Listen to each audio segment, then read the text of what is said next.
नमस्कार। Astro sky channel में आप सबका स्वागत है।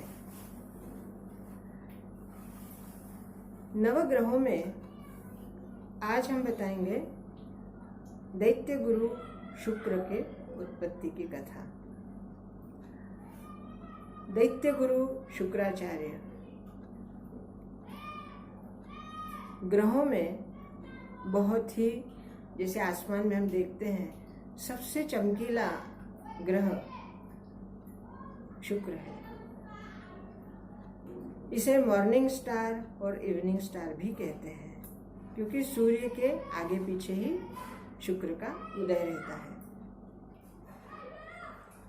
शुक्र की पौराणिक कथा के अनुसार भृगु ऋषि के ये पुत्र हैं और इनकी माता हिरण्यकश्यपु की पुत्री दिव्या, ये इनकी माता है। भृगु ऋषि के पुत्र शुक्र बचपन से ही बहुत प्रखर बुद्धि के, तीक्ष्ण बुद्धि और दूर की सोच, किसी भी चीज के मर्म तक पहुंचना, ये इनकी खासियत है, विशेषता है। शुक्र का स्वभाव बहुत ही कलात्मक है और शुक्र के जो विद्या है, तांत्रिक, मांत्रिक, दैविक, आध्यात्मिक, सभी तरह की विद्याओं में शुक्र पारंगत है। जब शुक्र कुछ बड़े हुए तब भृगु ऋषि ने शुक्र को बृहस्पति के पिता ऋषि अंगिरा, उनके पास शिक्षा के लिए भेजा, उनके आश्रम में भेजा। बृहस्पति और शुक्र ये दोनों ही अंगिरा ऋषि से साथ साथ विद्या प्राप्त कर रहे थे। अंगिरा ऋषि ने जब शुक्र की तीक्ष्ण बुद्धि और चाणाक्ष बुद्धि को परखा, तब अंगिरा के मन में ये विचार आया कि हो न हो कहीं आगे चलकर देवगुरु आचार्य का स्थान शुक्र को मिल सकता है। और ये सोचकर उन्होंने शुक्र और बृहस्पति के बीच में विद्या अध्ययन के समय पक्षपात करना शुरू कर दिया। कुछ बातें जो कि शुक्राचार्य को बतानी चाहिए थी, वो अंगिरा ऋषि ने नहीं बताई, सिर्फ बृहस्पति को ही बताई। इस तरह उनसे पक्षपात शुरू हो गया और शुक्र की तीक्ष्ण दृष्टि, तीक्ष्ण बुद्धि से ये बात छुपी नहीं रही। उन्होंने जान लिया कि अंगिरा ऋषि उनसे पक्षपात कर रहे हैं। बाद में उन्होंने भगवान शिव की आराधना की। जैसे आपको ज्ञात होगा, बृहस्पति जो जीव थे, उन्होंने भी शिव की आराधना की थी। तो शुक्र ने भी भगवान शिव की आराधना की और कठोर तपस्या करके उन्होंने भगवान शिव से मृत संजीवनी मंत्र सीख लिया, या मृत संजीवनी मंत्र उनसे प्राप्त किया। अब सृष्टि में दो लोगों के पास मृत संजीवनी मंत्र था। एक तो भगवान शिव के पास, जो कि स्वयं महाकाल है, और दूसरा शुक्र के पास। इस तरह शुक्र के पास जब मृत संजीवनी मंत्र आ गया तो उनके व्यवहार में कहीं ना कहीं कुछ फर्क हो गया। इधर जब देव सभा में, अर्थात इंद्र की सभा में देवगुरु किसे चुना जाए, इसलिए शुक्र और गुरु के साथ उन दोनों के बीच में एक स्पर्धा रखी गई। इन दोनों में जो भी स्पर्धा में उत्तीर्ण होगा उसे ही देवगुरु की पदवी, अर्थात आचार्य का पद दिया जाएगा, ये निश्चय हुआ।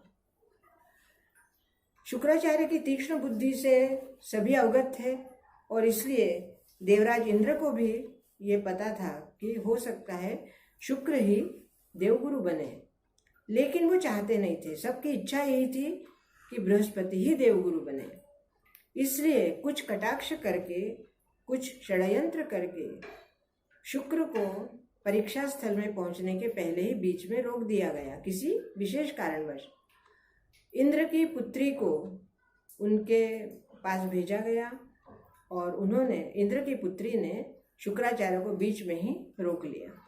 इस तरह वहाँ पर स्पर्धा के समय जब पहुँचना चाहिए था, शुक्र नहीं पहुँच पाए और शुक्र के विलंब के कारण बृहस्पति को देवगुरु घोषित कर दिया गया।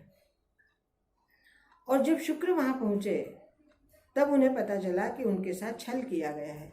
वो अत्यंत क्रोधित हुए, दुखी भी हुए। बाद में भगवान शिव ने उन्हें दैत्य गुरु की उपाधि से उपाधित किया। उन्हें कहा कि तुम दैत्य गुरु बनो, आचार्य, दैत्यों के आचार्य। उसके बाद शुक्र को शुक्राचार्य अर्थात दैत्य गुरु शुक्राचार्य के नाम से जाना जाने लगा। बाद में आगे चलकर जब देव दानवों का युद्ध हुआ या कई बार होते रहा, उन युद्ध में जितने भी राक्षस या दानव मृत हो जाते तो शुक्राचार्य अपने संजीवनी मंत्र से उन राक्षसों को पुनः जीवित कर देते। शुक्र की 3 पत्नियां थी। उसमें एक पत्नी से उन्हें देवयानी नाम की पुत्री थी। इसी देवयानी के मन में बृहस्पति के पुत्र कच, उसके साथ विवाह की इच्छा जागृत हुई।